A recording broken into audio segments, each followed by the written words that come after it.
Okay, good morning, everybody. Let's make a start. I hope you can all hear me okay. My name is Tim Gotzel. I'm Director of Marketing and Admissions for University of Plymouth International College. I can see that Anita has joined me on the call as well. So Anita, would you like to introduce yourself? Hello, my name is Anita. I'm one of the student experience officer here at the college. Great, thank you, Anita. So for the next half an hour or so, there's a lot of information we need to go through with you. We're recording this session, so if you'd like to go over it again, you'd be very welcome to. And we'll post it on our YouTube channel as well and send you the link to that so you can catch up or share if need be. So let's make a start. These are the kinds of things that we're going to cover on the call this morning, Anita and I. So we'll start off with a welcome, meet the team. We'll introduce you to the services provided by the University Student Hub. So that's things like welfare, counselling, disability and dyslexia service, student centre and immigration. We'll talk to you about accommodation, accommodation on the campus, off the campus, private sector, all the different options available. We'll talk you through the dates, dates for arrival in the UK. We'll tell you about how to get to Plymouth, so not just about travelling from your home country, but also once you land in the UK, how to reach us here in Plymouth in the southwest of England. We'll give you some information about student visas, about the on-campus medical centre, and a little bit about vaccinations as well, given that COVID is still with us to some extent. We'll talk you through the induction week activities, the welcome talks and the other events, the semester dates, so the class start and end dates and the examination dates, and we'll introduce you to our sabbatical officer team. So those are our, or your, I should say, the student representatives on campus. Anita, would you like to introduce us to the student and academic services team? Well, we are the first point you will be contacted through the UPIC. So we're here to support you, to register you as well. If you have any question, no matter big or small, you can just come and ask us, and including the academic service team as well. Great, thank you, Anita. So we really mean that. No question is too small. If it's of concern to you, then it's of concern to us, and we'll do everything we can to help. These are our typical opening hours. So Monday to Friday is the working week in the UK, typically, and the study week in the UK, and we'll be open 8:30 to 5. But we have another number that you can call out of hours as well. So we're always here and available to help if needs be. And you can email student.support@upic.plymouth.ac.uk as well. And Anita and the other members of the student services team will get back to you. I mentioned about the Student Hub. So lots of services in the Student Hub, including the University Library, the welfare team, the counselling team, disability and dyslexia service, and perhaps most importantly for international students, the Student Centre and immigration advice. So any advice you might need on the status of your visa and about travel restrictions or opportunities with your visa, they'll be there to help. Plymouth, what's it like as a place to study and to work? Well, it has the title of Britain's Ocean City. So there's a clue in the name. We're a coastal university on a very attractive stretch of coastline in the southwest of England. It's a big city, though. Well, a city with a population of about 250,000 people, but it's a regional centre as well. So it provides services such as shopping and restaurants and cinema and theatre for a much wider region than that. So it has a kind of a big city atmosphere, but it's still small enough so that you can find your way around, you don't get lost. It's a really comfortable, convenient place to be a student, described by GQ magazine as the coolest little city by the sea. Anita, anything you'd like to add as a long-term resident of Plymouth yourself, I know? Yeah, I mean, everything you say is absolutely right. Plymouth is just a beautiful city. To me, it's not too big, it's not too small. There's plenty for you to do, but then at the same time, it's not like a busy town. You can, go by the sea and just have a cup of coffee if you want to, and just relax. Thanks, Anita. So the map that you can see here gives you an idea of where the college and the university are located. So the college, if you can see my cursor, is just here on the edge of the university campus. So when you come to UPIC, you feel like a student of the University of Plymouth because you're right on the campus, mixing in with all of the other students in all the different years of study. It's a very diverse student community as well. So it's relatively easy to feel sort of included in the wider university community. And the university campus is right next to the city centre. So quite literally, you step across the road to the big shopping mall, and 10 minutes walk down the high street, you're on the waterfront. Also on the map there, you can see all of the university accommodation, which is right next to the teaching buildings. So you never have to use public transport to get from your accommodation in Plymouth to the teaching buildings. Everything is within easy walking distance. So the college, the university campus, the accommodation, the city centre, the waterfront, all located very close, conveniently together. Let's move on from that. Anita, would you like to talk a little bit about the accommodation that we offer? Yeah, absolutely. So we offer a different range of accommodation from a normal standard double bedrooms to our ensuite bedrooms. Ensuite bedroom, it come with your own bathroom. So you're not sharing the bathroom, but you are sharing the kitchen. But if you want some a little bit more independent, so you might want to choose studio. A studio is like a room. You got your bathroom and the kitchen, so you're not sharing anything with anybody. That's your own space if you would like to be a little bit more independent. So that's the three main option. You can apply on our website under the accommodation, the college website. I will strongly recommend you to apply as soon as possible because it is not a lot of like rooms still left available in the city, and they are mainly within 10 to 15 minutes walk. So as Tim said, you never really need to take the public transport. Like you can walk to anywhere you want. That's it. Great, thank you, Anita. Yeah, just to emphasize what Anita mentioned there. Usually we have lots of student accommodation available in Plymouth, but we are seeing a lot of demand for places in the college and in the university. So that means a lot of demand for accommodation. So we really would encourage you to book early so that you have all of the options available to you. We work in close collaboration with a particular letting agent called Clever Student Lets. We like working with them because they can be very flexible about start dates and end dates for contracts. So typically university accommodation will run for 42 weeks from September, but not everybody needs that. So if you're joining in January or in May, Clever much more flexible around working with us to offer different start dates. So clearly you don't have to use their offer, but we are very familiar with working with them, and we know that in fact they can guarantee rooms for us in January. So regardless of the pressure and the demand, they will have rooms available for all of the students who join us in January and in May. Payment deadline. So for those of you who've not already organised your payment, just a reminder that the payment deadline is the 7th of December for our undergraduate programs. And you can see on our website all of the information you'll need about how to pay your fees. Also, you can book your accommodation online, and you can see the link there to the accommodation section of our website, and there's a booking form there that you can use as well.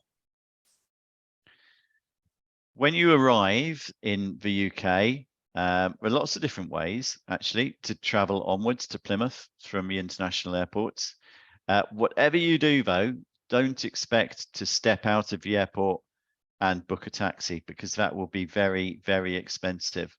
Much better to book in advance, and then we can organize that for you with our trusted local taxi company we've been working with for years. And the cost of the taxi is £240, around that, depending upon whether you're arriving in Heathrow or Gatwick.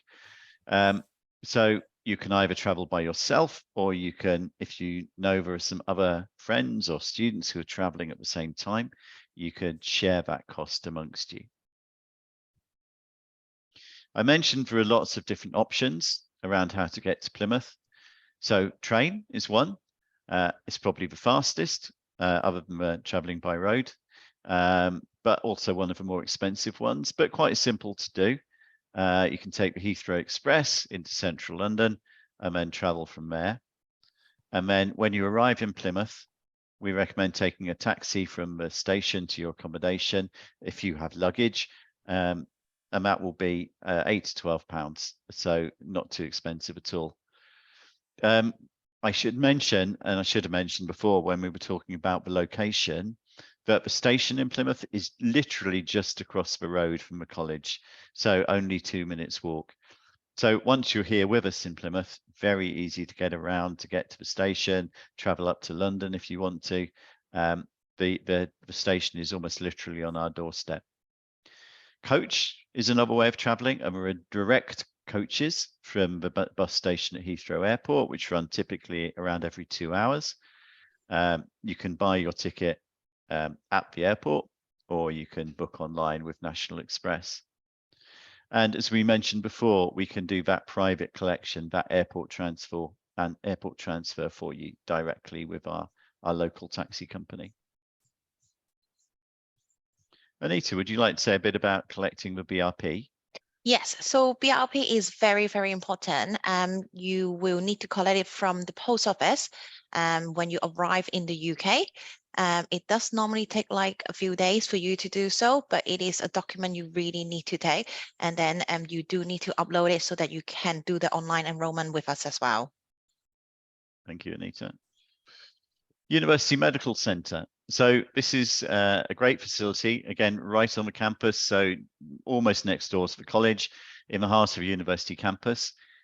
In order to access the medical centre, all that new students have to do is register with a GP, so that's a local doctor.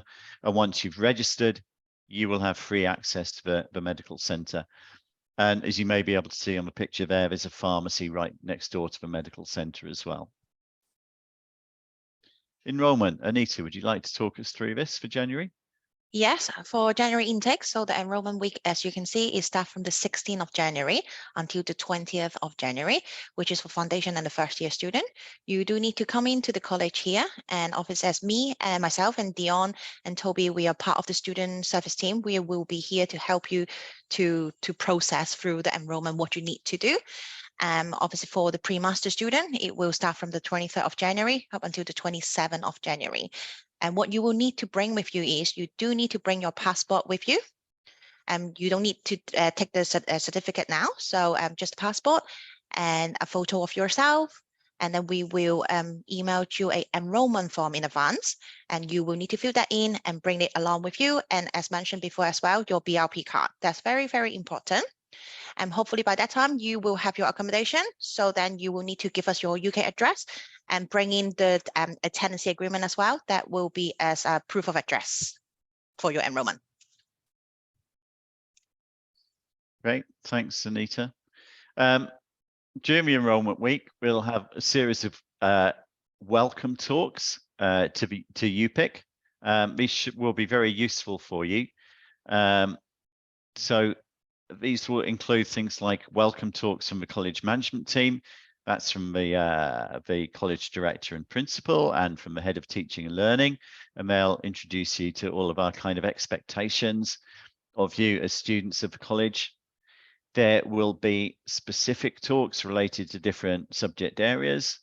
We'll talk you through how to join your classes, and importantly as well, how to join the student portal and log on and access all of the different information you'll need. So very useful to you if you can make sure that you are here for induction week so that you can access all of these different talks and the other activities which will be going on. Just to remind you of some of the important dates for orientation and arrival for undergraduate students, so that means foundation or year 1 students, from the 16th of January is the orientation week. For postgraduate students, that's 1 week later. On the 23rd of January is the start of a postgraduate orientation week. And then the classes start 1 week after that. So on the 23rd of January for undergraduate and the 30th of January for postgraduate. We can't allow any late enrollment for postgraduate. That's for the master's program because it's a short program. If you miss any of the teaching on that program, to be honest, you're going to find it really difficult. So we do require all postgraduate students to enroll by the first day of teaching. We have a little bit more flexibility for undergraduate enrollment up to the end of the second teaching week. But again, if you can, make sure that you're here for the start of enrollment, you'll get much better value. You'll get all of the information you need about how to settle in and get up and running with your studies. So we strongly recommend that you do get here for the start of the enrollment weeks.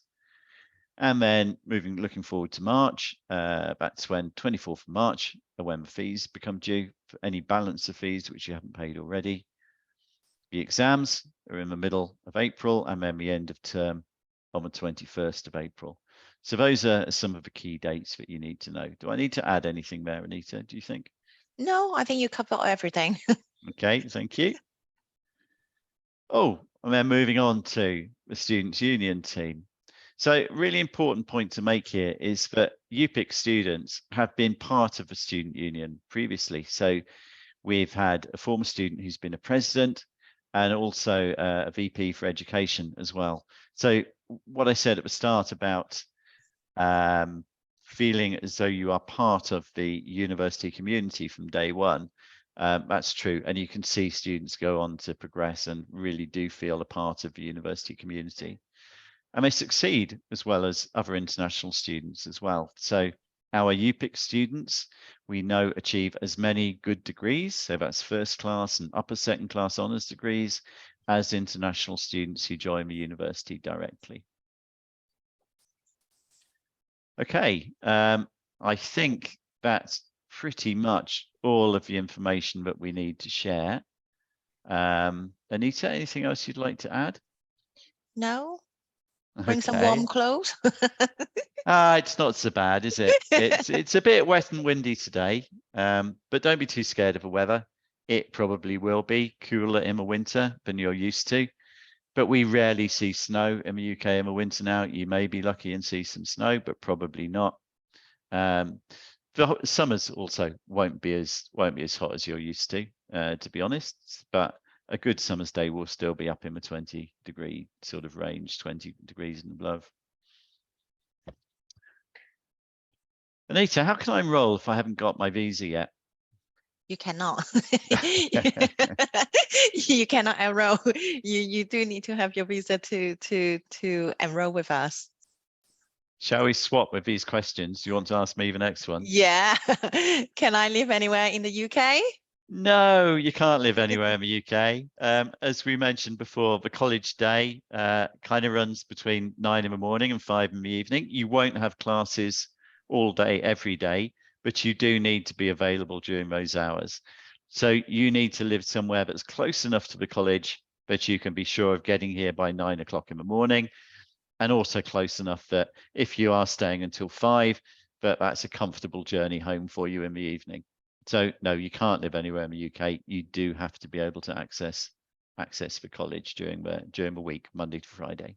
Okay. When do I need to pay my second semester fee? Some students will have paid us already in full, but if you do still have a balance on your account, those fees become due on the 24th of March. I think that's right to say. Okay. How early can I arrive in Plymouth? Well, as we said before, it's great if you can be sure to be here for the start of your orientation week. You can arrive even earlier than that if you would like to. So if, for example, you'd like to look at the different accommodation options and just become more familiar with the city and find your way around, you can arrive earlier. We would say don't arrive before January. We don't want you to be hanging around and getting bored. There is a limit on how early you can arrive on your student visa as well. So we would say any time from the start of January, but ideally no later than the start of your orientation week for your particular program. Okay. Do I need a laptop? Yeah, you absolutely do. You can't do all of your studies on your phone. I know there is so much that we can all do online now on our phones, but you will need a proper laptop. There are computer labs on campus, some of which are open 24/7, but it's going to be more convenient for you if you can work from home as well. So having your own laptop will be convenient. You don't necessarily need to have even a new laptop. There are lots of shops in Plymouth that sell properly reconditioned second-hand laptops. They can be from as little as £200. We would say get something that runs Microsoft Office rather than Google or any other kind of operating system, because for your studies, you will need to access basic Microsoft software packages such as Word and Excel. Okay. What is the last day I can arrive? The last day for postgraduate students, it's the start of teaching. So that's 30th of January. For undergraduate students, it's a little bit later. So the end of the second teaching week, which is the 7th of February. Okay. What is the first things I should do when I arrive in the UK? Let us know that you're here. That's one thing. So please let us know in advance. Let us know in advance so that we know that you're coming. If we can have a copy of your travel itinerary, that's ideal, so that we can make sure there are people here to welcome you. Before you arrive, hopefully you'll have made your onward travel arrangements. So clearly you need to do that once you arrive at the UK airport as well. But yeah, make sure you know what your travel arrangements are, your onward travel arrangements, and that you've let us know when you're going to arrive. Thanks, Tim. Yeah, thank you, Anita.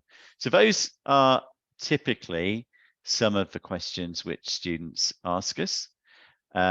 So which is why we go through those as a set of frequently asked questions, FAQs.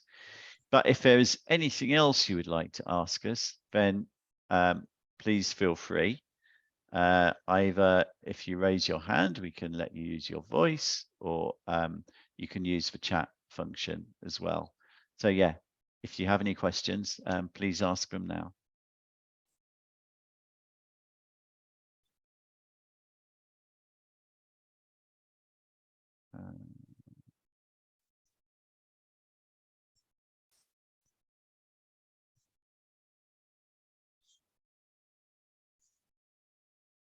I think we have somebody who's raised their hand. So would you like to ask a question? I think you may need to unmute yourself.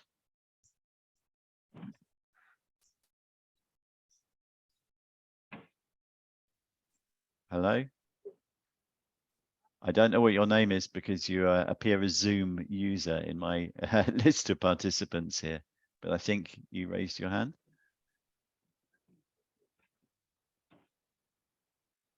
Okay. Let's try Abdulaziz then. You have your hand raised as well. Abdulaziz, what's your question? I think you may need to unmute. You can keep that. Okay.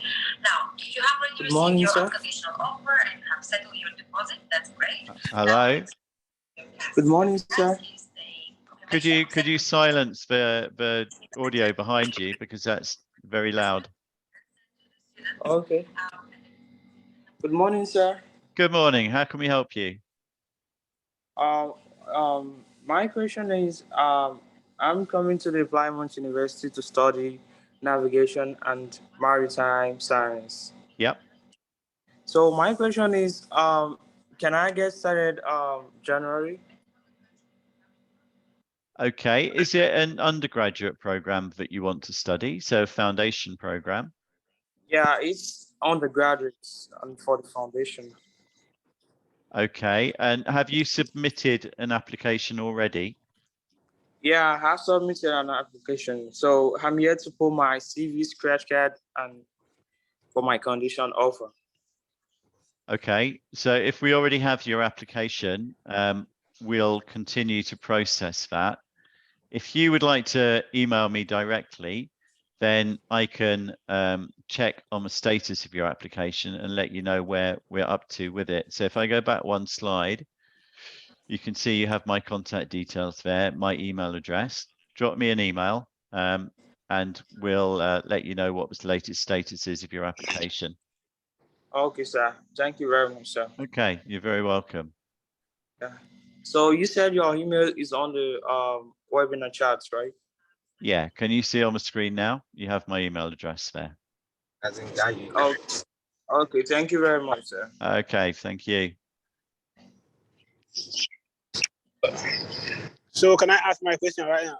Yeah, please go ahead. All right, my name is Success. My question goes like, what if I'm unable to meet up with the payment deadline due to the country circumstances and all that? So are you applying from Nigeria? Yeah, I'm flying from Nigeria. I already have my conditional and unconditional letter from you. Okay, okay. So you've submitted your Form A, have you?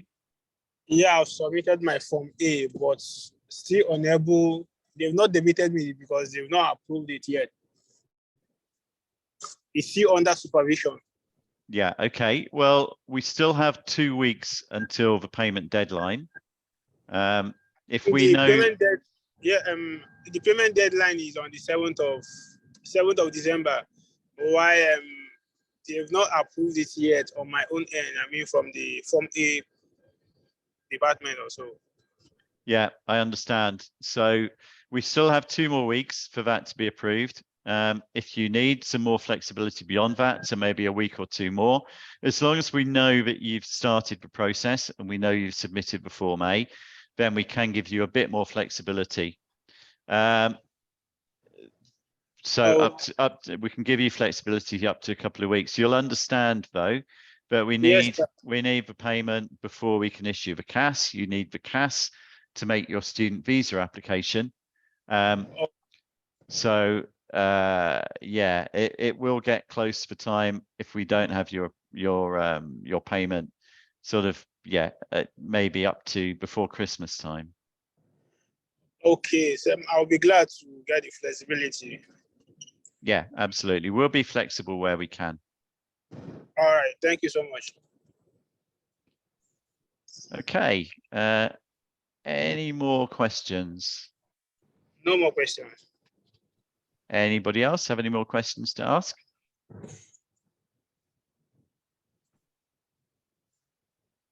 Okay, great. Thank you very much, everybody, for joining. I should introduce Amber, who's joined us as well before we go. Amber is our Student Recruitment and Marketing Coordinator, has just joined the call. What would you like to say to our future students? Just hello. Sorry I'm late. I had my travel vaccination, so I'm going to Malaysia next week. Very exciting, but not on topic. But yeah, really looking forward to welcoming you all to Plymouth. And yeah, best of luck to you there. Great. Thank you, Amber. And thanks everybody for joining. We'll end the recording and the meeting now. But as I said at the start, once we have the links for recording, we'll post that on our YouTube channel so that you can review it if you'd like to and share it with anyone else who you think might like to see it. So yeah, thank you once again. Thanks, Anita. Thank you, Amber, for joining. Thank you to all our future students who've joined us. And we really look forward to seeing you in Plymouth soon. Thank you, everybody. Thank you. Thank you. Goodbye. Thank you.